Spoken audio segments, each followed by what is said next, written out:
Welcome into this week of the MetaZoo mashup. We're doing a roundup of the top competitive decks in your favorite card game, MetaZoo. Looking at it right now, we've got a strong lead contender for Lizardman Aggro. What's your take on this deck right now? Oh man, I gotta tell you, Lizardman, he's a popular cryptid in South Carolina. Some people say it's South Carolina's own cryptid, right? So this it's got a lot of special place for me just because of the local history, I'd say. That's our top deck right now. We got a couple other decks that we will talk about, but first we got to get into some other game that we like to talk about, called Blood Bowl. Yep. So we have got a bunch of catch-up games to blast through. Yeah. And this week we're going to take an overview of how the next season is going to work. We put a post in the Discord the other day, but it'll be good to. I'll provide some of the rationale and stuff like that went into our decision making for the changes. And so yeah, that'll be the discussion piece of this week. Yeah, absolutely. Let's pop into it. Okay, catch up games. We got first up Teal Terror. The Jolly Rotters was a 1-0 win for Shambling Undead, but it was quite a game to watch. Yeah, I was gonna say if you lost by a touchdown, can you say that you diced someone? And this game is about as close as you can get to the answer of being yes, from what I understand. I didn't get to watch it, but from what I heard from multiple parties, Barbie was rolling crazy in the game. Yeah, I watched the second half. There was a 6 to catch into a 6 to dodge into, I think it was like a 3 to dodge to get to pick up the ball and then run away and threaten to score. And unfortunately came just short at the end of getting the ball in the end zone. So we're one die roll away from a tie, rolled a 2 when you needed a 3. Super close. Yeah, sounded like a pretty good game. Um, we had another game. Nate has returned from his voyage across the seas. Dodged this one 2-0 over the Blood Moon gang. Um, Nate actually has rattled off like quite a bit of wins from his return. He's returned rejuvenated, Yeah, fresh, a new man. yeah, And so yeah, he bested Warren. yeah. Also got a win 2-0 over the Slee Stacks. So comes back, wins 2 games, puts himself right into the contention for one of those playoff slots. And that game against Lizardmen was 6 It casualties. was a slaughter. There were 8 injuries on the Lizardmen team. Yeah, I So looked. Yeah, I walked by and saw that I think there were 4 sources in the casualty box. it's just So the beating. hard to come back from that when your dice are rolling that well. So and last catch-up game we had was the Zero Low Chucks and the Gnarly Oaks 2-1 win for Dark Elves. There, I don't know if I saw a Coop update on that one in the Discord. I talked to Sean about it. Got his take on the game. He said he rolled something like 8 double skulls during the course of the game, and he said the double skulls came at the worst possible times. Hmm. And this was actually a old world alliance biting you because he said he rolled double skulls on his Slayer blitzes, and the Slayer on the Old World Alliance is Loner 3+, and he failed. The Slayer did it apparently multiple times, and he failed 2 of those, and those were really pivotal moments. He the At the half, apparently the game was tied 1-1.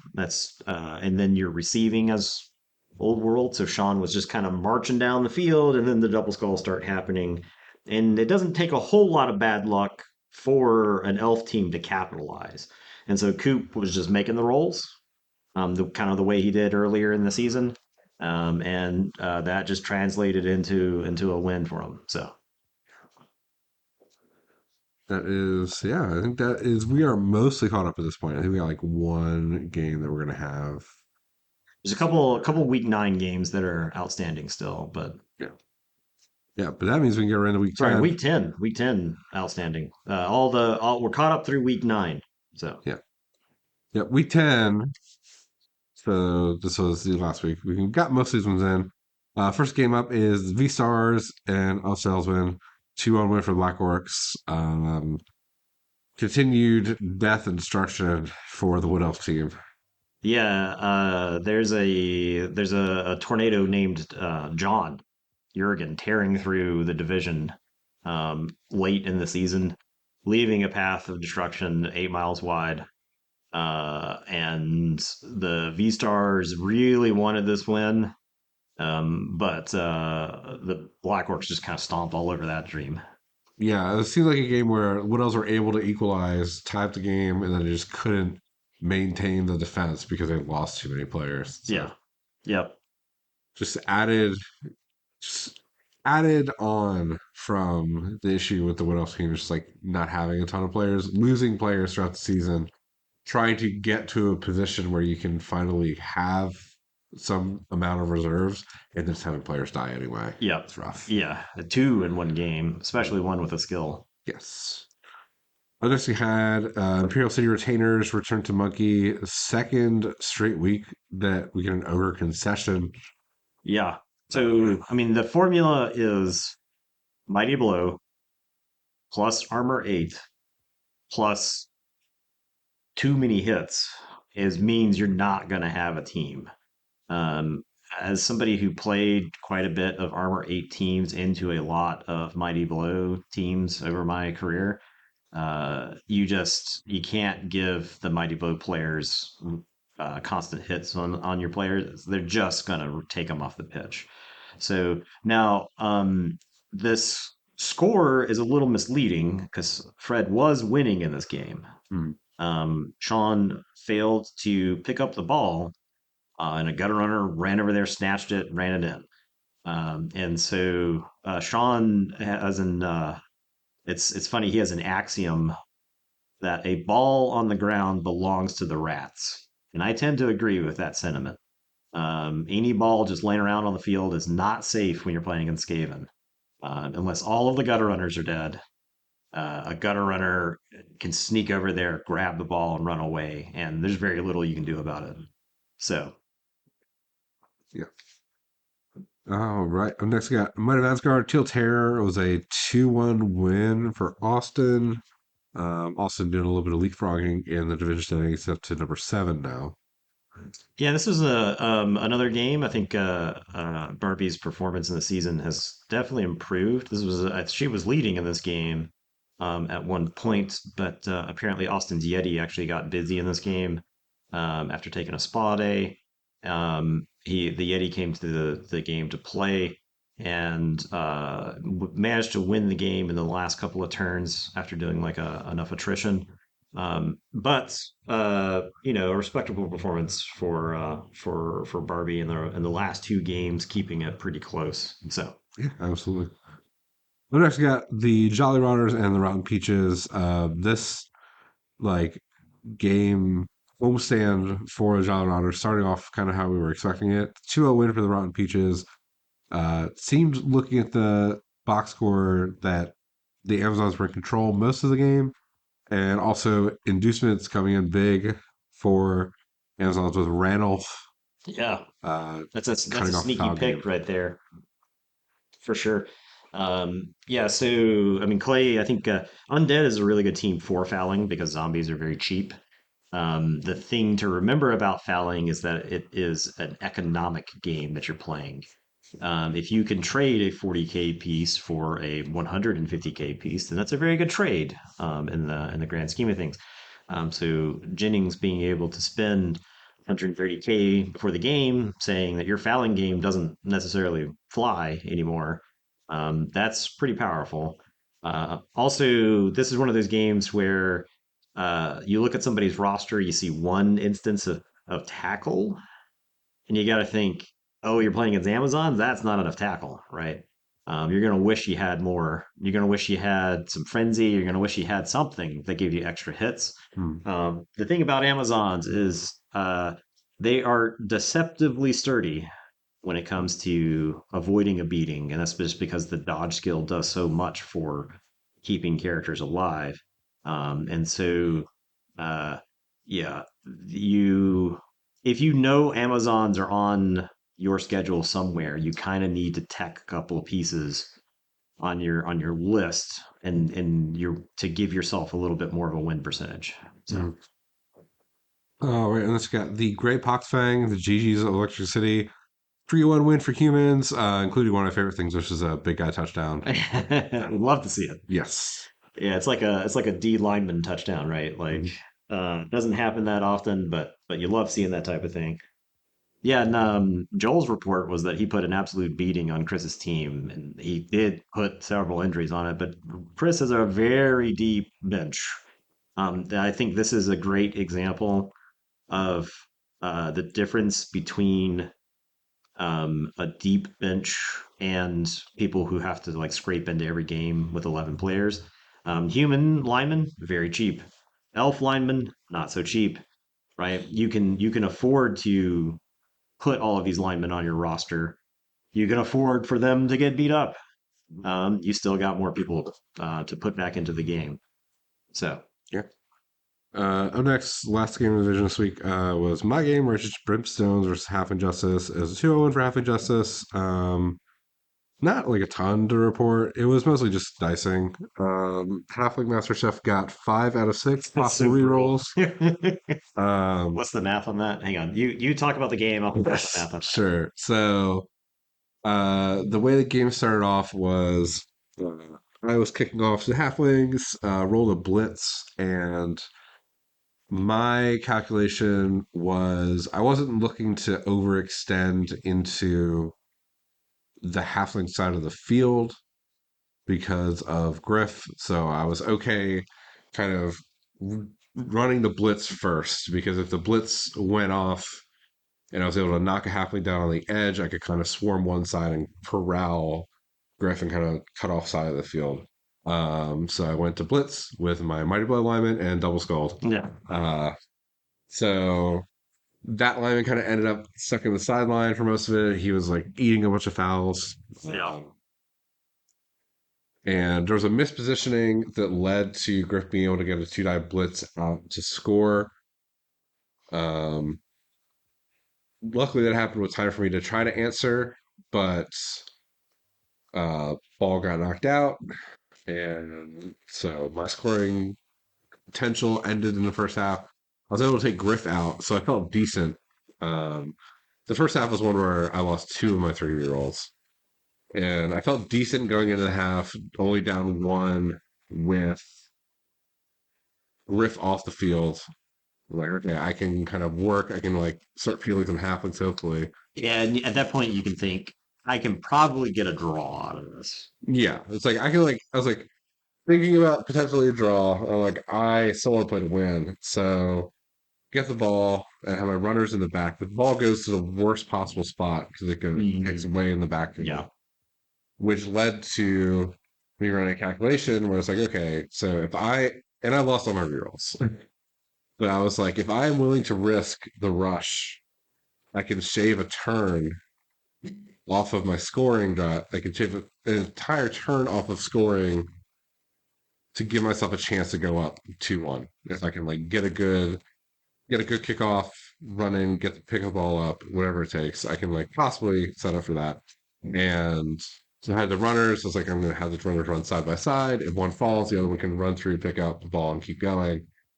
And then runner snake the first push, and the tree was able to run over and like blitz the other runner and then like get it all tied up and like couldn't get out. Yeah. And Um, you don't have the rerolls to really try to fight through that at that point, right? yeah, I think out of the second half, there was one turn that I think turn 9 might have been the only turn that I like voluntarily ended. The rest of them were cut off because of some sort of like a double skull or like a failed push or dodge or something like that. Yeah. Just like yeah, didn't really work out. So Uh, so I think my math on that is correct, it's like a 3% chance for the halfling chef to go 506. Yeah, So yeah. yeah, So, if that helps you, that's like getting uh double skulls at the beginning of the game. It's like rolling a double skull before the game even started playing. So which also happened. yeah. All right. Yeah, but that's pretty much my summary for that. Um, One of the games that I had remaining, that was the one I thought was going to be the toughest, so Yeah. I'm okay. Wayne's got a lot of experience against dwarves with that halfling team, and his record against them are pretty good. So, like on paper, you think it's a bad matchup, but if you can't like overdog Griff and deny him Griff, Griff is just like such a difference maker, right? Yeah. Even if you, I mean, you casualty Griff, but he's still got a touchdown out of it, and that's like a fine trade. Mhm. So, All right. Up next, Snake Eyes Vision. We're waiting on a game here. The Slew Stacks and Plague of Gods. We already gave our recap for that one last week, so I'm going to that one. But the next game up is Badminton Rising and Slaughterhouse 11, which is your game. yeah. So, I would say basically every game I've ever played against Jim has been like a pretty good Blood Bowl game. Like on the side, we're both pretty cautious players who will take a risk every once in a while, you know, if it'll pay off. And I think the what makes this game notable is that this was a game that both of us rolled pretty badly. We both had a lot of bad luck. Now the first half, my luck was pretty solid. He didn't have like any kind of catastrophes in the first half. I used the fumble the ball towards the end zone strategy in this game. I think turns 5, 6, 7, and 8 were all started with the ball either on the ground or in the possession of one of Jim's players, and I had to knock it loose and recover it. And so we did that quite a bit. The thing was is that all of this was happening on Jim's goal line. So there were a lot of times where I had an option to score, but I opted to stall because I felt confident that I could recover the ball and then score when it needed to. I didn't even want to give him 2 turns to try to score because just Jim would find a way to make it happen, right? And so I got a good spike of early damage in that game. I took out both a flesh golem and a ghoul on the same turn, which felt pretty good. And I felt like I felt pretty in command at that point, but Jim had enough money for a wizard, and the wizard actually called in like this pinpoint airstrike that casualty to player or KO'd it, took it off the pitch regardless, stunned the Bloodseeker, so like just straight up broke armor 10, and then stunned it, and then that I had 3 tackles on the ball on the ground when he did call in the airstrike, and then he went to go try to recover the ball, and I think something happened there. And so now in the second half of the game, both of our luck like took a significant downturn. I rolled 3 double skulls in the second half, and so that accounted for a good chunk of my rerolls. Um, Jim was playing to win, so he uh, did a fairly aggressive screen, but it like left me an opening where I could like double push a Bloodseeker and base his ghoul that had the ball. And then I could have brought some more pressure around, but I was going to have to make a bunch of push-its. But the first Bloodseeker who um, moved in that direction snaked to go for it to base the ghoul. And so a big chunk of my team was just like out of position at that time. So he was able to run up, hand the ball off to a werewolf, and then had a pretty effective screen. And then on the next turn, I tried to like pressure him a little bit more. Um, and I think like the blood spawn failed a foul appearance to go blitz a wraith. And so I still wasn't in great positioning to try to force him to score on that turn. And so I think it was like his turn 4 or so before I had brought enough of the house at him to get him to just walk the ball in. Because it was like he was. all of it, like his one flesh golem and all of his zombies were tied up at midfield. And I had like a blood spawn and three blood seekers and both corn gores or something that were like pressuring his cage. So that's when he opted to score before he started sustaining a lot of hits against me. And so we're tied 1-1. I think I have 4 turns to score. The ball gets kicked all the way to the back corner of my end zone. And so it's like a go for it for my corn gore to even go try to pick up the ball. And so I don't even make the go for it at that time. I just like walk over there and put the corn gore next to the ball. I bring like 2 people back just a little bit because werewolves and ghoul like they're so fast that they could actually beat me in a foot race back there if I get like too far out of position. And so sure enough, Jim sends the werewolf back there to try to get back there. And he's gonna have to make like 2 go for it. He was trying to create the one-on-one werewolf versus just the corn gore. And he goes for it and snakes it, and the werewolf just falls over. And so on the next turn, I like roll double skulls, have to eat a reroll, throw some hits. I go like 6 turns without breaking armor against Jim in the second half. And so I'm able to like recover the ball, run towards midfield. He has like a chance to. He doesn't have like a good way to hit the corn gore in that turn because like a bunch of his team is tied up. And so on the following turn, he's got like a ghoul that can make like a go for it to give an assist to the corn gore. And I'm having to make like a real loose screen because all my guys are just like tied up in combat because that's what happens with corn. He can make a go for it with a ghoul to base the ball carrier and then come in and blitz it with one of his wraiths. And then he snakes the go for it um, and the ghoul falls over and stuns itself. And so I'm able to advance my corn gore halfway up his field. Um, he he decides that he can get to the ball carrier with like a 4-up dodge, and then hit the ball carrier 1 die with a wraith.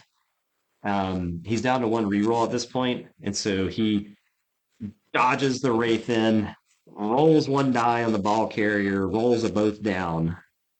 So we just sit there and look at each other.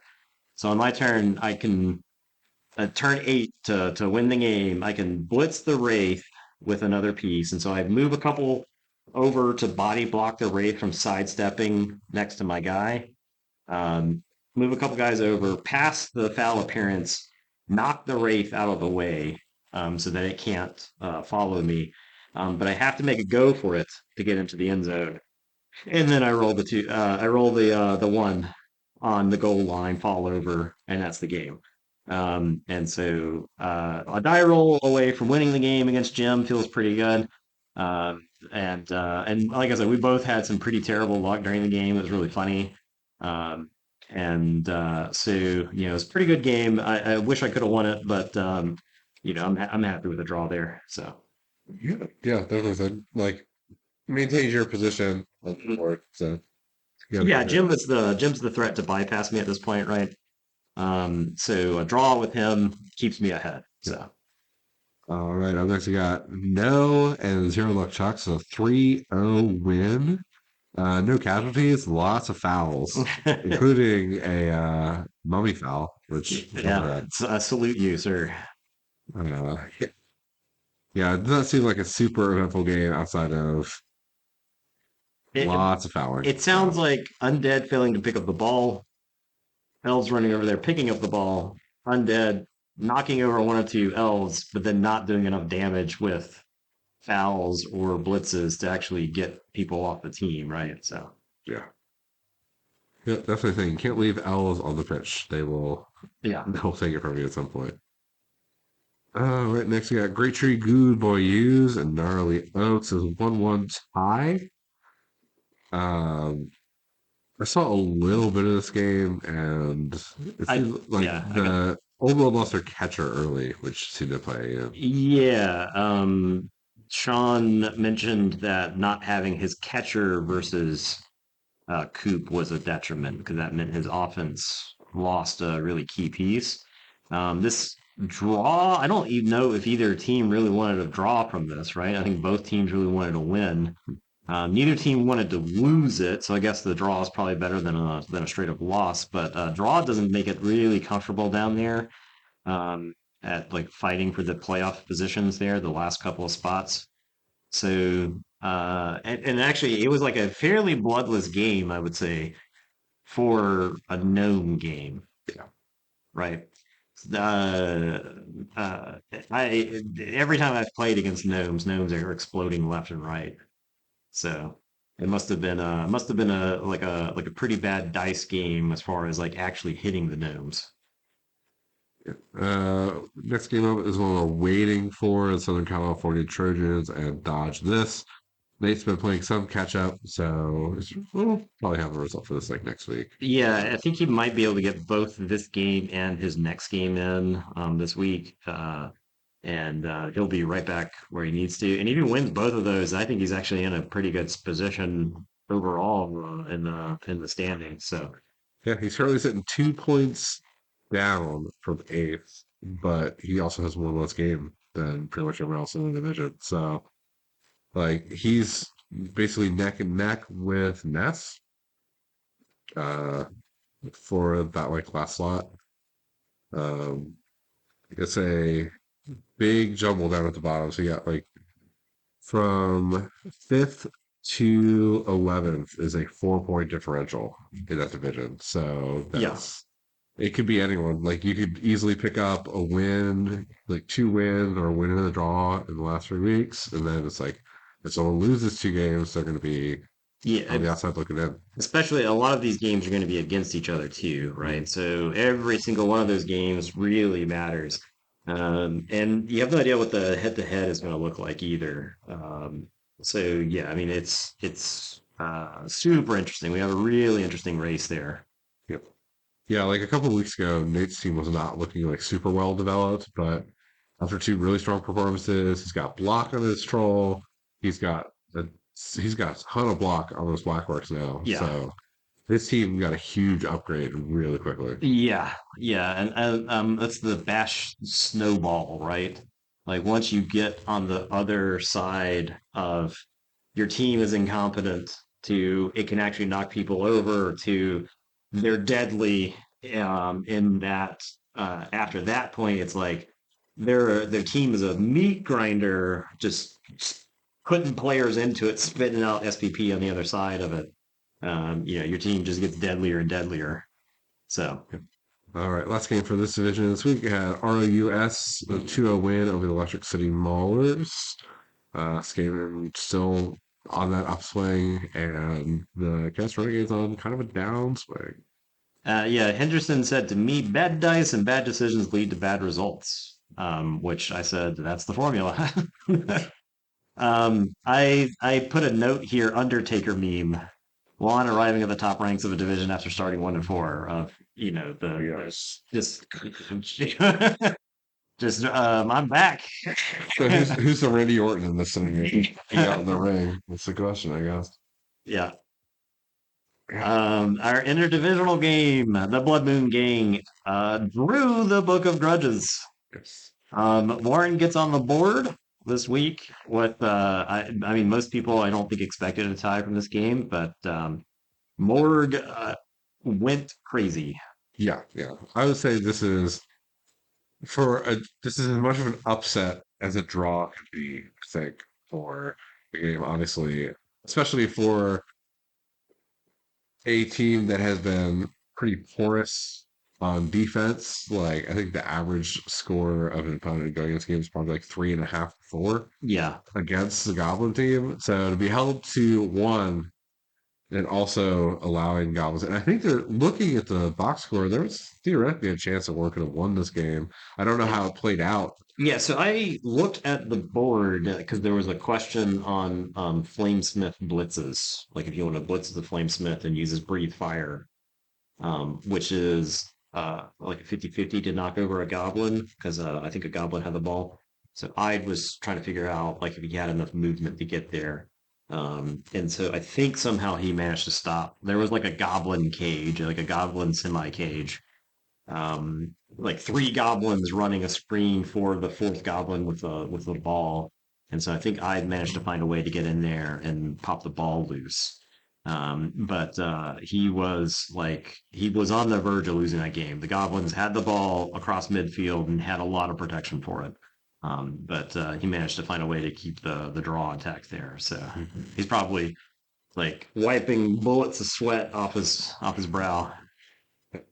Yeah, I think Morg gets added to the book of grudges from that game. So yeah. Morton definitely put that team in a rough spot for the next game with a lot of players missing. So yeah, Minotaur's gone. The Morg took care of the Minotaur, which I think the scenario is Minotaur blitzes Morg, fails to take him down, fails to put him on the ground, right? Or fails to break armor. Whatever it is, the Morg is still intact after the Minotaur blitz.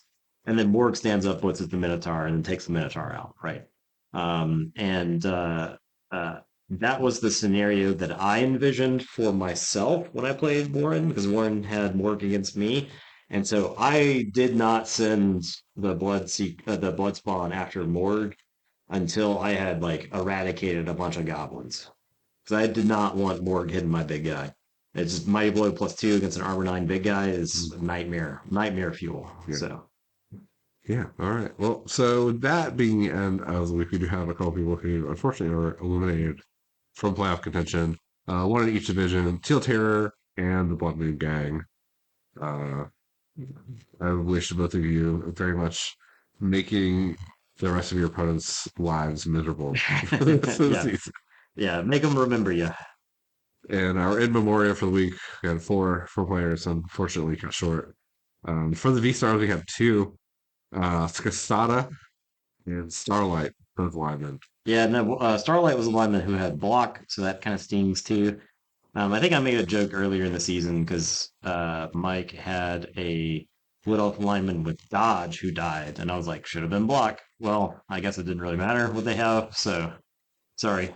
Yeah, any lineman above 9 players on your roster is apparently just a threat. Yeah, So, yeah, then we had Crur, lineman for the Blood Moon Gang, and Slime, lineman for the Great Tree Dude Boys. yep. And People stunning casualties, not unfamiliar to the ranks of the in memoriam section. So yes, sure.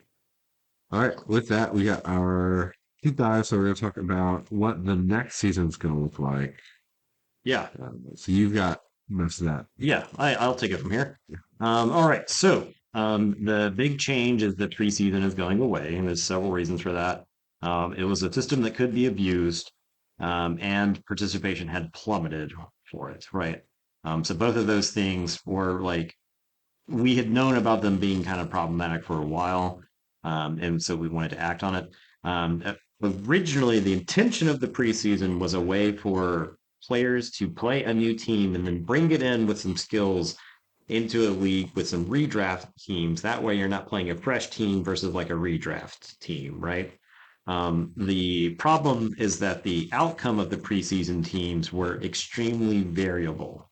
And I actually think it didn't help new players as much as it should have, right? If you're a fresh new player, the rationale was you could learn to play the game and your wins wouldn't count against you if you were interested in making the playoffs.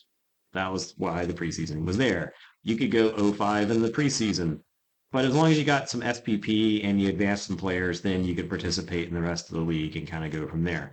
Um, and but the problem is I think a lot of new players just kind of got beat up in the new in the preseason. There weren't a whole lot of preseason games of new players versus other new players. And so I think a lot of the preseason games are going to be kind of one sided in a lot of ways. And so uh, basically preseason presented a problem and it wasn't serving its function. So at that point, you kind of gotta decide to do something different, right? So we decided to get rid of the preseason. New teams that are coming into redraft seasons are now going to get the straight million that you use to make your roster, but they're going to get 6 primary skills to add to players. You can exchange 2 primary skills for a secondary skill, and you can do that all 3 times if you want.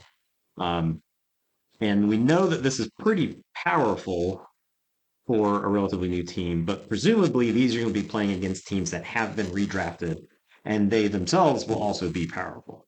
So this should put them in the same realm of power level. And we're going to see how this all works out. In theory, advanced players can like use this system and come up with some pretty killer rosters. And and another powerful part of this is that you don't actually have to pay to get those skills on your roster, meaning you don't have to play games where your roster is taking damage, getting beat up, skilled players are dying. You just get to go into a league with a bunch of skills. From before, your team value should be around 1120 or so, right? The million plus the 120 in skills that you get. So your roster should end up around 1120. Now, redrafting teams, the redraft limit is being lowered. We had originally increased the redraft limit because the teams that were coming out of the preseason were so amped up. And so you had teams coming out of the preseason that actually had more team value than the teams that were being redrafted. So we upped the value of the redraft for that reason to try to balance that out. And so we want redraft teams to be good and powerful. We think it's a selling point for the league. If you really enjoy a team, if you like the way it plays, if you have really cool star players, people like Willie Mays Hayes, um, people that have been advanced quite a bit and you want to bring back over, um, like that's fun. That's a cool way to do it. Like we have players who are kind of legends within the Empire Game League, right? That is a good thing. Yes, those players are really scary, but like you've earned it at that point. You've kept that player alive.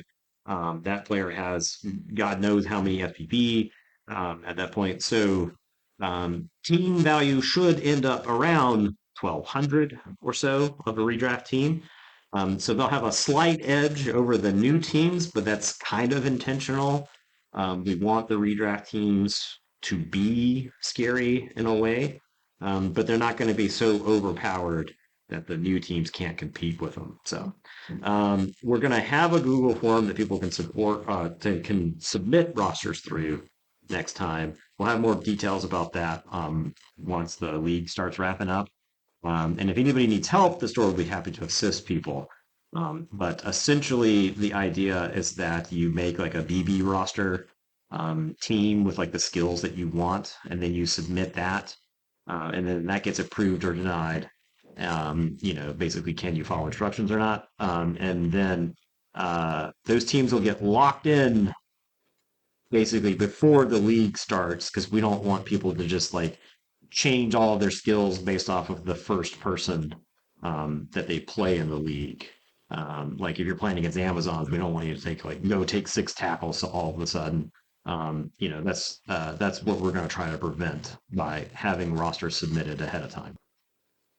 So we got week 11 now. It's coming out. You got some pretty sick games for the rest of the season.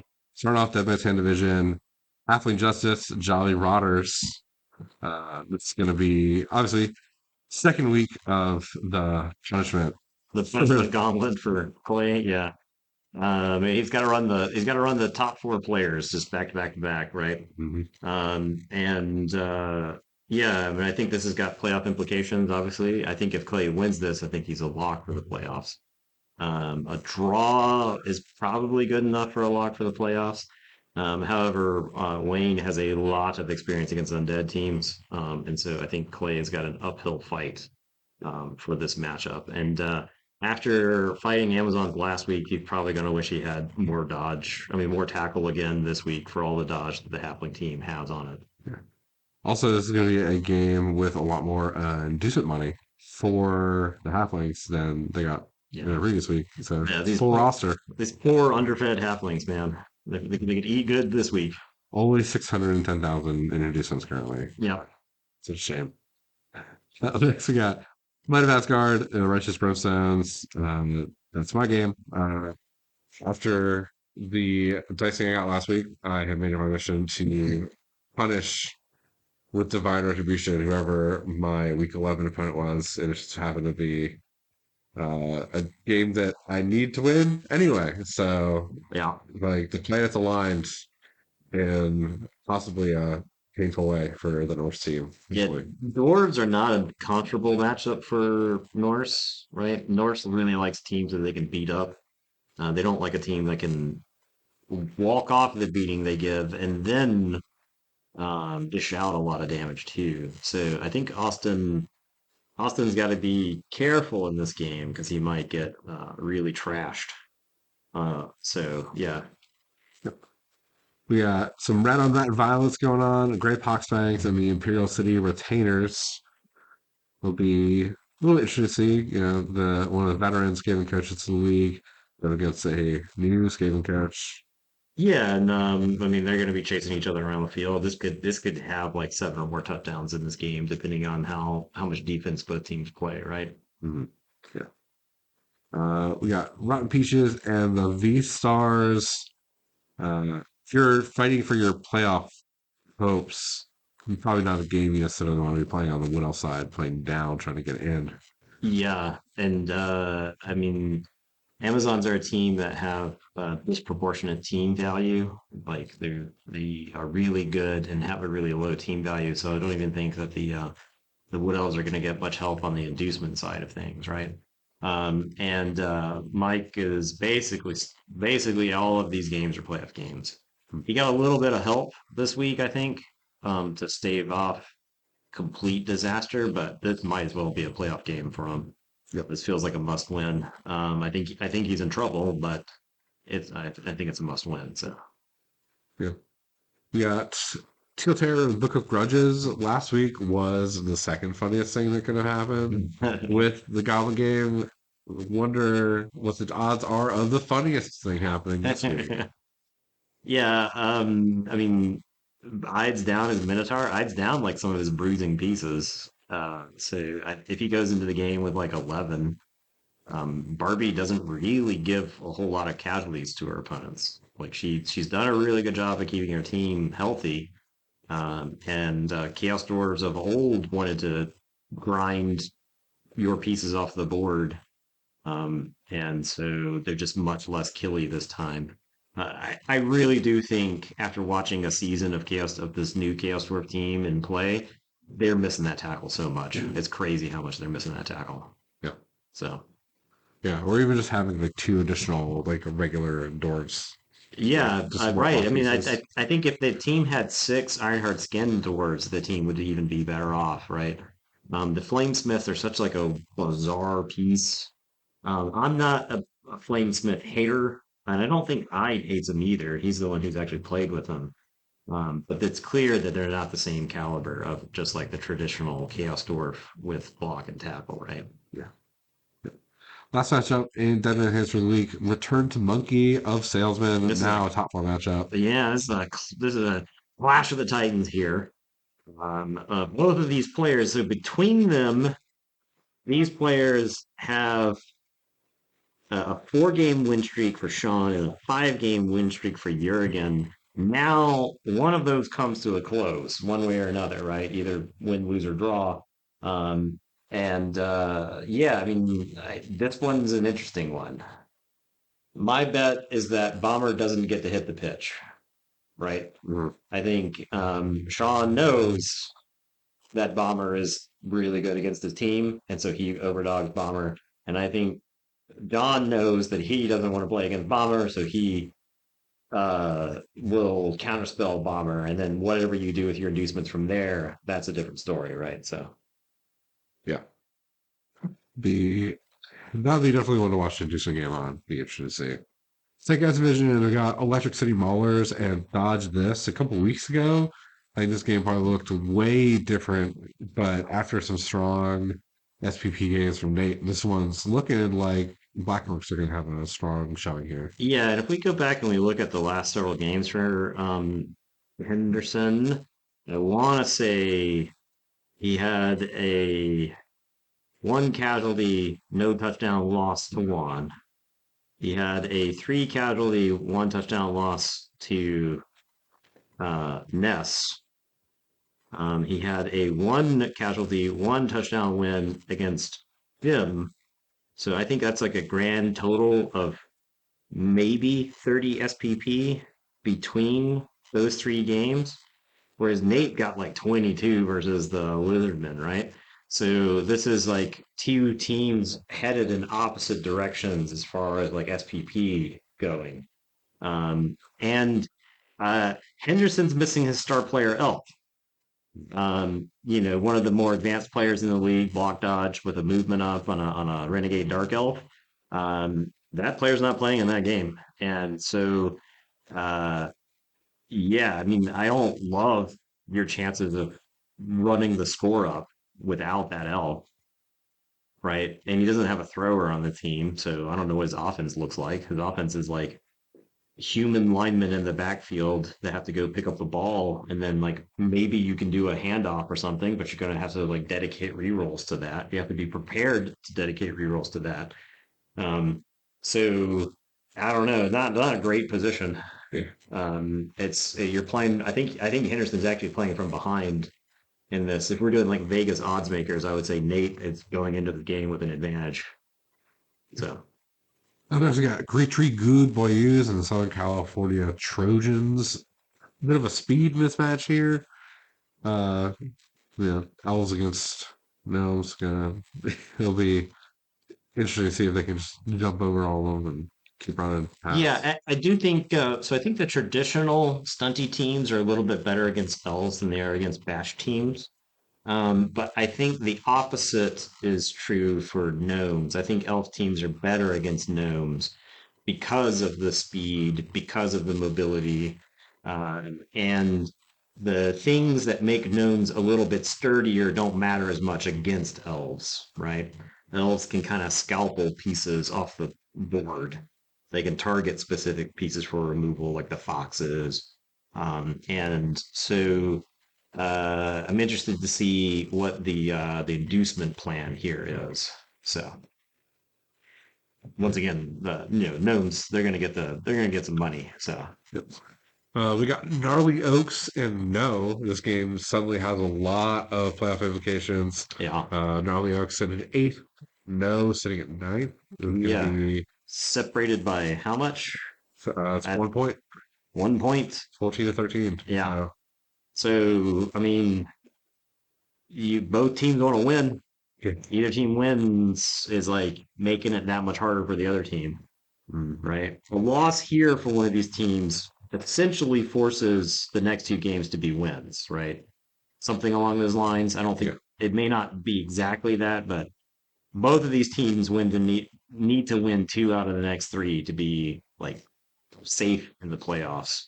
So Yeah, like a win here is going to be like a huge weight taken off your shoulder for the next 2 weeks. So you can get a little bit more breathing room yeah, rather than going in having to win those last two games. It's pretty healthy position there. Next we got Zero Luck Chucks, Slaughterhouse 11. yeah. How you feeling? So Coop's gonna have as much inducement money as he wants, I guess, for this game. He doesn't have rerolls. So now traditionally when I've played against Coop, um, in tournaments, Coop rolls me off the board. In league games, I think one of the most times I've ever seen the most double skulls was playing against Coop. I think when I played against his quarantine, I think you legit rolled seven double skulls in that game. So um, I don't know. I have known Travis to be a very unlucky individual when it comes to dice rolls. That was kind of the meme that he was leaning into with his team. So I'm interested to see what the inducements he decides to go with. He'll have quite a bit. If he wants to do like Boreal and Eldril or something like that, I think he can. He's got enough money for that. And so while those Elf Star players are pretty good, they're also pretty fragile. So I'm hoping I can just beat them up. But yeah, I would feel worse about this game if Coop had like a roster with like a couple of rerolls on it. Um, but I guess if star players are failing rolls most of the time, you're gonna not gonna pass the loner check anyway. So yeah, who cares, right? Mm. So, yeah, I mean, I want to win every game that I play. But I got to see what kind of like inducements he brings. Yeah. All right. Next, we got the Sleestacks Bad Moon Rising. This one, there's a lot of block on that Lizardman team now. The Crocsboro got blocked, but Jim is going to be Jim. So, Yeah, and Jeremy's team's in a bad way after that last game. He's only missing one Wizard Man. He's only missing one Saurus. But I mean, Sauruses are like that's like a good target for werewolves to hit. yeah. Right? That's the Sauruses are like a classic. Claws are really good against Geomodel. So Yep. And also, like at this point in the season, Jim team is probably where he wants it to be. Like he's looking towards playoff shape. So he's running that machine ready to go. yeah, yeah. Uh, I failed to do any lasting damage to his team. I apologize for the rest of the league. I am examining my actions. I promise to do better moving forward. Next, we got Play of Gods and the Blood Moon Gang. So obviously we've hit the morgue part of the season before Goblins for most teams, but the way that Ness has built this team, uh, has put it in a place where Warren's not going to get any of those big inducements. So that's going to be not only a bit of an interesting. It, Yes, also doesn't have any rerolls on his list. I guess in an attempt to keep the team value reasonable. But yeah, with no rerolls, I don't necessarily love the Team King's chances of running the score up, just because it's hard for them to move the ball, and they don't have a passing game, and they can't like take a Karina, they can't take a Wilhelm for this game. None of that stuff's going to happen here. So it's a weird game for sure. Not one that you would see quite often. But then again, those mummies could just beat goblins to death. Yeah, So yeah. I mean, there's a chance with like a deep treasury, you could like make some sort of play to pick something up to overdog. But at that point, you're hitting one of the goblins and one can do some funny things with it. yeah, Then you're yeah, kind of put yourself in an odd spot. And then we got our interdivisional game, RUS and GG's of Electric City. yeah. It's happening right now as we're recording the podcast. We're gonna pretend like we don't know anything that's happened in the game. We're gonna pretend like we didn't just see a really cool play on turn 8 for the humans. Yeah. Um, my prediction is that the game will be tied at the half. Oh wow, that's pretty bold claim to make.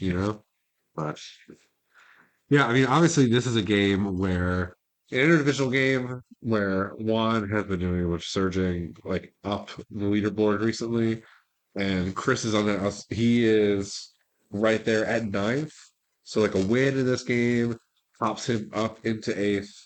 It's a quality win over one too, Yeah, right? Like I think most people in the league, anytime they can get a win over one, they'll feel pretty good about it.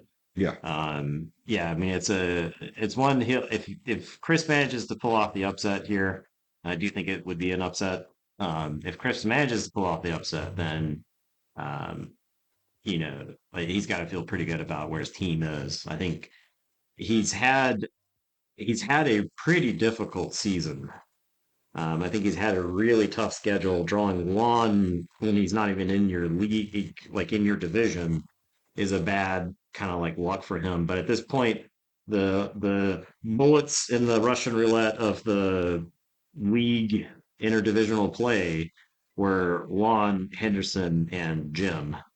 And so I think depending on your team composition, you would want your if you could pick one of those, you might pick Juan because his team's easier to beat up than the other two. yeah, yeah.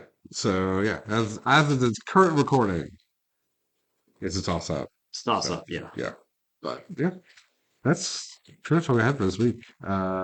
Next week's going to be a little bit more information for us to kind of dive into That's when playoff race is really going to heat up, and we'll also most likely have the last 2 week schedules kind of look about. We're not going to talk about week 13 super in depth, but we'll be able to kind of say like, okay, now we know the rest. Your road to the postseason is this Right. in this order. So Yeah, exactly. Yeah, what you're going to expect. because of the way the league works, everybody plays round robin, meaning once the 12th week exists, the 13th week is already predetermined, right? And so, yeah, you'll know which game you're going to play into which game, right? And you'll know whether to rest your starters or not. I don't really necessarily believe that in Blood Bowl, right? Like I think you want to try to rack up your points. I think you get punished if you play with some level of cowardice in your heart in Blood Bowl. Then you will be punished by the game. You're going to get punished by the game anyway, but if you get punished in the game directly after choosing the coward's path, that's the game punishing you. So Yeah, well, that's I think pretty much gonna wrap it up for this week. Uh, yeah, if you enjoy listening, we're gonna keep going. We got a couple more weeks left. I think the postseason episodes are gonna be where it gets kind of interesting.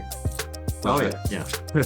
Yeah, and we can probably do more deep dives into matchups, like how right the volume of games that we have means we have to kind of like touch on stuff as we go, and give a couple of talking points. Sometimes something merits a little bit more than others, but postseason, like doing the pre Super Bowl show of